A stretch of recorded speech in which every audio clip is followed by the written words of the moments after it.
Hi hello ಎಲ್ಲರಿಗೂ ನಮಸ್ಕಾರ. Welcome back to ನೂತನ ಶೈಲಿ. ಇವತ್ತಿನ ವಿಡಿಯೋದಲ್ಲಿ ಈ ರೀತಿ ಸೈಡ್ನ ಯಾವ ರೀತಿ ಸ್ಟಿಚ್ ಮಾಡೋದು ಅಂತ ತಿಳಿಸ್ಕೊಡ್ತೀನಿ.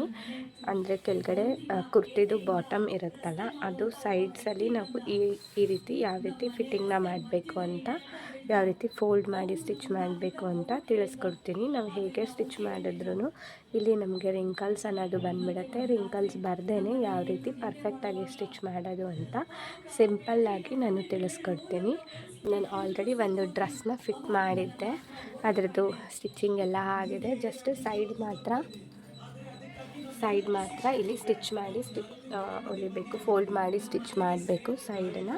ಅದು ಯಾವ ರೀತಿ ಮಾಡೋದು ಅಂತ ತಿಳಿಸ್ಕೊಡ್ತೀನಿ. ಇದ್ರದ್ದು ಕಟಿಂಗ್ ಆಗಲಿ ಸ್ಟಿಚಿಂಗ್ ವಿಡಿಯೋ ಆಗಲಿ ನನ್ನ ಕೈಲಿ ಮಾಡ್ಕೊಳ್ಳೋದಕ್ಕೆ ಆಗಲಿಲ್ಲ, ತುಂಬ ಹುಷಾರು ತಗ್ಬಿಟ್ಟಿದ್ದೆ. ಹಾಗೆ ಇದು ಅರ್ಜೆಂಟಾಗಿ ಇತ್ತು ಅನ್ನೋ ಕಾರಣಕ್ಕೆ ನಾನು ಯಾವುದೇ ವೀಡಿಯೋನೂ ಸಹ ಮಾಡ್ಕೊಳ್ಳೋಕ್ಕಾಗಲಿಲ್ಲ. ಬಟ್ ಎಲ್ಲರಿಗೂ ಮೈನಾಗಿ ಪ್ರಾಬ್ಲಮ್ ಆಗೋದು ಈ ರೀತಿ ಫೋಲ್ಡ್ ಮಾಡಿ ಸ್ಟಿಚ್ ಮಾಡಬೇಕಾದ್ರೆ ಇಲ್ಲಿ ನೀಟಾಗಿ ಬಾಕ್ಸ್ ಅನ್ನೋದು ನೀಟಾಗಿ ಬರೋದಿಲ್ಲ ಅಲ್ವಾ. ಅದನ್ನು ಯಾವ ರೀತಿ ನೀಟಾಗಿ ಮಾಡ್ಕೊಳ್ಳೋದು ಅಂತ ತೋರಿಸ್ಕೊಡೋಣ ಅಂತ ಈ ವಿಡಿಯೋ ಮಾಡಿದ್ದೀನಿ. ಇದು ಬಿಗಿನರ್ಸ್ಗಾಗಿ ವಿಡಿಯೋ, ಸೊ ವಿಡಿಯೋನ ಎಲ್ಲೂ ಸ್ಕಿಪ್ ಮಾಡಬೇಡಿ, ಕಂಪ್ಲೀಟ್ ವಿಡಿಯೋನ ನೋಡಿ. ನಾನು ಫಿಟ್ಟಿಂಗ್ನ ಮಾಡ್ಕೊಬೇಕಾದ್ರೆ ನಾನು ಫಸ್ಟು 2 ಸ್ಟಿಚ್ನ ಹಾಕ್ಕೊಂಡಿದ್ದೀನಿ, ಇನ್ನು ಎಕ್ಸ್ಟ್ರಾ ಇರೋದನ್ನು ಹಾಗೆ ಬಿಟ್ಕೊಂಡಿದ್ದೀನಿ. 2 ಸ್ಟಿಚ್ನ ಹಾಕ್ಕೊಂಡು ಇಲ್ಲಿ ರಫ್ ಮಾಡಿ ಇಟ್ಕೊಂಡಿದ್ದೀನಿ. ಇಲ್ಲಿ ನಮಗೆ ಫೋಲ್ಡಿಂಗ್ ಬರಬೇಕು ಅಂತ ಇದು ಈ ರಫ್ ಮಾಡಿದ್ಮೇಲೆ ಆದಷ್ಟು ಒಂದು ಕಾಲು ಅಷ್ಟೇ ಇಟ್ಕೊಳ್ಳಿ, ಮಾರ್ಜಿನು ಜಾಸ್ತಿ ಇಟ್ಕೊಳ್ಳೋಕೆ ಹೋಗಬೇಡಿ. ಇಲ್ಲೆಲ್ಲ ನೀವು 2-2.5 ಇಂಚು 3 ಇಂಚು ನಿಮ್ಗೆ ಎಷ್ಟು ಮಾರ್ಜಿನ್ ಬೇಕೋ ಅಷ್ಟು ಇಟ್ಕೊಳ್ಳಿ, ಇಲ್ಲಿ ಕಂಕ್ಳ ಹತ್ರ ಎಲ್ಲನೂ. ಆದರೆ ಇಲ್ಲಿ ಲಾಸ್ಟಲ್ಲಿ ಮಾತ್ರ ನಿಮಗೆ ಸೊಂಟದ ನಡು ಸುತ್ತಳತೆ ಎಷ್ಟಿರುತ್ತೋ ಅದ್ರ ಪಕ್ಕ ಜಸ್ಟ್ ಒಂದು ಕಾಲು ಇಂಚ್ ಸ್ಟಿಚಿಂಗ್ ಮಾರ್ಜಿನ ಬಿಟ್ಕೊಳ್ಳಿ ಸಾಕು. ಆವಾಗ ನಿಮಗೆ ಪರ್ಫೆಕ್ಟಾಗಿ ಬರುತ್ತೆ. ಜಾಸ್ತಿ ಇಟ್ಕೊಂಡ್ರೂ ಚೆನ್ನಾಗಿರಲ್ಲ, ಹಾಗಂತ ಕಮ್ಮಿ ತೊಗೊಂಡ್ಬಿಟ್ರೂ ಚೆನ್ನಾಗಿರಲ್ಲ. ಸೊ ಮಿನಿಮಮ್ 1-1.25 ಇಂಚ್ ತೊಗೊಳ್ಳಿ. ಇವಾಗ ಸ್ಟಿಚ್ ಮಾಡ್ಕೊಳ್ಳೋಣ.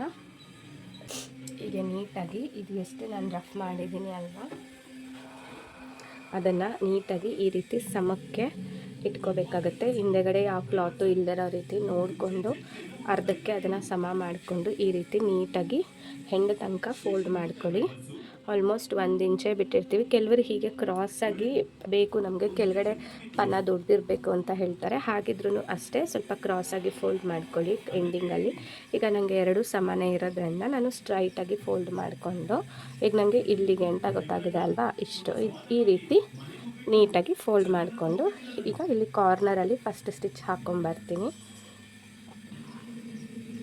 ಹೀಗೆ ಪ್ರತಿ ಸಲಿನೂ ಈ ರೀತಿ ನೀಟಾಗಿ ಫೋಲ್ಡ್ ಮಾಡಿಕೊಂಡು ಈ ಕಾರ್ನರಲ್ಲಿ ಸ್ಟಿಚ್ ಹಾಕ್ಕೊಂಬರ್ತೀನಿ. ಕೆಲವರು ಇಲ್ಲಿಗೂ ಸ್ಟಿಚ್ ಹಾಕ್ತಾರೆ, ನಾನು ಅಲ್ಲಿಗೆ ಹಾಕೋಕ್ಕೆ ಹೋಗಲ್ಲ, ಜಸ್ಟ್ ನಾನು ಈ ತುದಿಲಿ ಹಾಕ್ತೀನಿ ಅಷ್ಟೇ. ಜಾಸ್ತಿ ಸ್ಟಿಚ್ ಆಚೆಗಡೆ ಕಾಣಿಸಿದ್ರು ಚೆನ್ನಾಗಿರಲ್ಲ ಅಲ್ವಾ, ಅದರಿಂದ ಒಂದೇ ಒಂದು ಸ್ಟಿಚ್ನ ಹಾಕ್ತೀನಿ ನಾನು.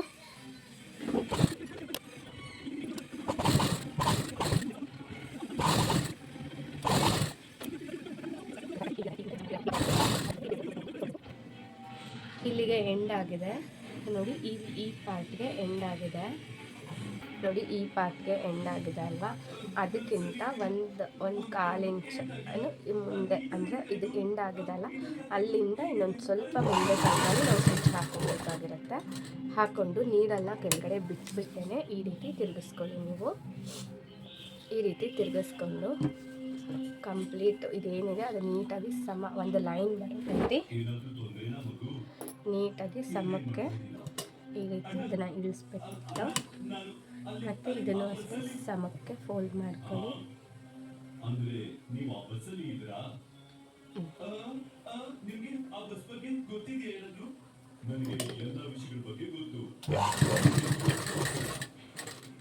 ಮತ್ತೆ ನೀರೆಲ್ಲ ನಿಲ್ಲಿಸ್ಕೊಂಡು ಈ ರೀತಿ ತಿರುಗಿಸ್ಕೋಬೇಕಾಗತ್ತೆ. ಅಲ್ಲಿ ನಾವೇನಿದೆ ಸಮಕ್ಕೆ ನಾವು ಸ್ಟಿಚ್ ಹಾಕ್ತೀವಲ್ಲ, ಆ ಟೈಮಲ್ಲಿ ನಮ್ಮದು ಹಿಂದ್ಗಡೆ ಬ್ಯಾಕ್ ಬಟ್ಟೆ ಅಲ್ಲಿ ಸಿಗಾಕೊಂಬಾರ್ದು ನೋಡಿಕೊಂಡು ಸ್ಟಿಚ್ ಹಾಕ್ಕೊಳ್ಳಿ. ಅದಾದಮೇಲೆ ನೀಟಾಗಿ ಮತ್ತೆ ಸಮಕ್ಕೆ ಫೋಲ್ಡ್ ಮಾಡಿಕೊಂಡು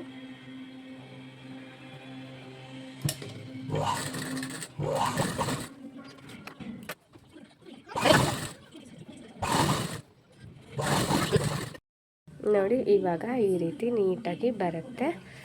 ಇದು ತುಂಬ ಈಸಿ ಮೆಥಡ್ ಅಂತ ನಾನು ಅಂದ್ಕೊಂಡಿದ್ದೀನಿ. ನಿಮಗೂ ಇದು ಇಷ್ಟ ಆದರೆ, ನಿಮಗೂ ಈಸಿ ಅಂತ ಅನಿಸಿದ್ರೆ ನನ್ನ ವೀಡಿಯೋಗಳಿಗೆ, ಹೆಚ್ಚಿನ ವೀಡಿಯೋಗಳಿಗೆ ನನ್ನ ಚಾನಲ್ನ ಸಬ್ಸ್ಕ್ರೈಬ್ ಮಾಡ್ಕೊಳ್ಳಿ. ಹಾಗೆ ನನಗೆ ಸಪೋರ್ಟ್ ಮಾಡಿ. Thank you.